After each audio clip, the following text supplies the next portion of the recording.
ये last lesson है measures of variation का, और इसमें मैं आपको बताऊंगी कि वेरिएंस और स्टैंडर्ड डेविएशंस आप कैसे कैलकुलेट कर सकते हैं अगर डाटा आपके पास ग्रुप की सूरत में हो। अगर ग्रुप डाटा है तो अगेन वेरिएंस और स्टैंडर्ड डेविएशन कैलकुलेट करना बहुत आसान है। सबसे पहले आपने मिड पॉइंट कैलकुलेट करना होता है। अगर आपके पास क्लास मेंशन है तो क्लास का मिड पॉइंट करेंगे, अगर आपके पास क्लास बाउंड्रीज हैं तो आप क्लास बाउंड्रीज का मिड पॉइंट लेंगे, और नेक्स्ट स्लाइड में मैं आपको बताऊंगी कि मिड पॉइंट कैसे लेते हैं। हम पहले भी डिस्कस कर चुके हैं लेकिन मैं आपको दोबारा बताऊंगी। उसके बाद क्या करना है, आपने जो मिड पॉइंट आपने कैलकुलेट कर लिया, मिड पॉइंट और फ्रीक्वेंसी को मल्टीप्लाई करना है और एक कॉलम बनाना है आपने। फिर नेक्स्ट कॉलम में आपने क्या करना है कि मिड पॉइंट जो आपने स्टेप नंबर 1 में कैलकुलेट किया है, फाइंड आउट किया है, उसका स्क्वायर करना है और फिर उसको फ्रीक्वेंसी से मल्टीप्लाई करना है। तो 3 स्टेप कैसे हो गए, पहले आपने मिड पॉइंट कैलकुलेट किया, सेकंड स्टेप में मिड पॉइंट और फ्रीक्वेंसी को मल्टीप्लाई किया, थर्ड स्टेप में आपने मिड पॉइंट का स्क्वायर किया, फिर उसके बाद फ्रीक्वेंसी से मल्टीप्लाई किया। आपके पास ये 3 कॉलम तैयार हो गए। अब आपने सम किया कॉलम बी का, डी का और ई का। कॉलम बी का जो सम है वो रिप्रेजेंट करता है हमें एन, कॉलम डी रिप्रेजेंट करता है सबमिशन ऑफ, ये डॉट जो है ये है multiplication, frequency multiply by mid point. Column E represent करता है frequency multiply by square of the mid point. ये 3 चीजें आपने फाइंड आउट करनी है। उसके बाद फॉर्मूले में आपने ये वैल्यूज लगानी है और कैलकुलेट करना है वेरिएंस और स्टैंडर्ड डेविएशन। अब मैं आपको बताती हूँ कि अगर आपके पास डाटा ग्रुप की सूरत में है, ये छोटी सी एग्जाम्पल मैंने आपके लिए बनाई है।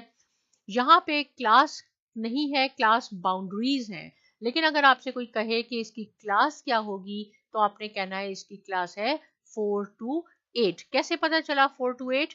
क्योंकि क्लास में से आपने 0.5 माइनस करना होता है तो बाउंड्री बनती है।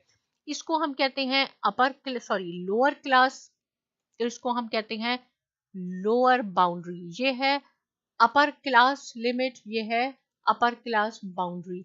और जो अपर क्लास बाउंड्री है आपने क्लास में 0.5 ऐड करना होता है। सिमिलरली अगर आपसे कोई पूछे कि 8.5 और 13.5 की क्लास क्या है तो आपने क्या कहना है, 9 to 13। 9 मैंने क्यों कहा, क्यों बाउंड्री जो है 9 में से 0.5 आप माइनस करें तो 8.5 आ जाएगा, 13 में आप 0.5 ऐड करें तो आपके पास अपर क्लास बाउंड्री आ जाएगी। इस तरह ये बाउंड्रीज है। अगर क्लास मेंशन है तो आपने क्लास का मिड पॉइंट लेना है, अगर बाउंड्री है तो आपने बाउंड्री का मिड पॉइंट लेना है। ये आपके पास फ्रीक्वेंसीज हैं, टोटल इसको करके देख लें, ये 18 होगा, 2 + 3 5, एक 6, ये 9 9 और 9 18। ये हमने एक फॉर्मूले में यूज करनी होगी value. Mid point, mid point क्या था, फर्स्ट स्टेप था आपके पास कि हमने ये मिड पॉइंट कैलकुलेट करना है, क्लास या क्लास बाउंड्री। हमारे पास क्लास बाउंड्रीज हैं। 3.5 + 8.5 डिवाइडेड बाय 2 आपके पास 6 आ जाएगा।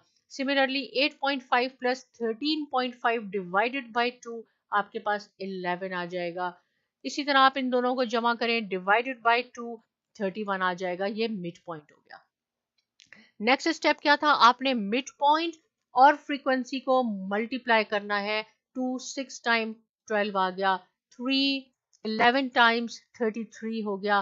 फ्रीक्वेंसी और XM इसको मल्टीप्लाई किया, आपके पास डी कॉलम तैयार हो गया और डी का भी टोटल कर लिया। ये है frequency multiplication by mid point. ये डॉट किसको रिप्रेजेंट करता है, मल्टीप्लीकेशन को।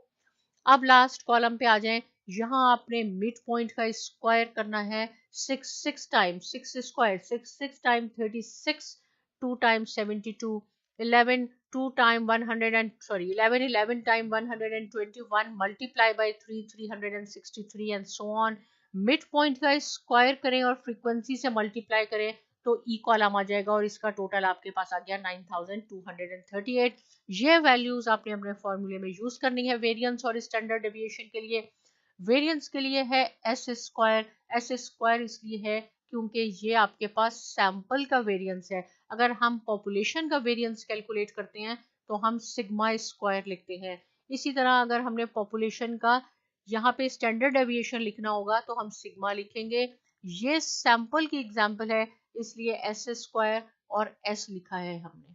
राइट। ये फॉर्मूला है। एन हमारे पास 18 है, कहाँ से आया ये देखें, बी कॉलम से 18 हमारे पास आ गया। D column F dot X M 378 है और एक्स डॉट एक्स स्क्वायर आपके पास ये एक्स स्क्वायर है 9238, ये है आपके पास 378 का होल स्क्वायर। इसको आप सिंप्लीफाई करें, आपके पास आ जाएगा 76.47 वेरिएंस। इसका आपने स्क्वायर रूट लिया तो आपके पास आ गया स्टैंडर्ड डेविएशन, जो कि अप्रोक्सीमेट इक्वल है 8.74। ये सिंबल कहता है अप्रोक्सीमेशन, ये इज इक्वल टू है, ये अप्रोक्सीमेट है। इस लेसन में आपने सीखा कि अगर आपके पास ग्रुप डाटा है तो आपने वेरिएंस और स्टैंडर्ड डेविएशन कैसे कैलकुलेट करनी है। उसके लिए आपने ये टेबल बनाना होगा। मिड पॉइंट कैलकुलेट करें, फ्रीक्वेंसी और मिड पॉइंट को मल्टीप्लाई करके डी कॉलम आएगा, मिड पॉइंट का स्क्वायर करके फ्रीक्वेंसी से मल्टीप्लाई करें तो ई कॉलम आएगा। ये 3 वैल्यूज आपने फॉर्मूले में यूज करनी है। इससे रिलेटेड कोई क्वेश्चन है कमेंट सेक्शन में जरूर लिखें और बहुत शुक्रिया।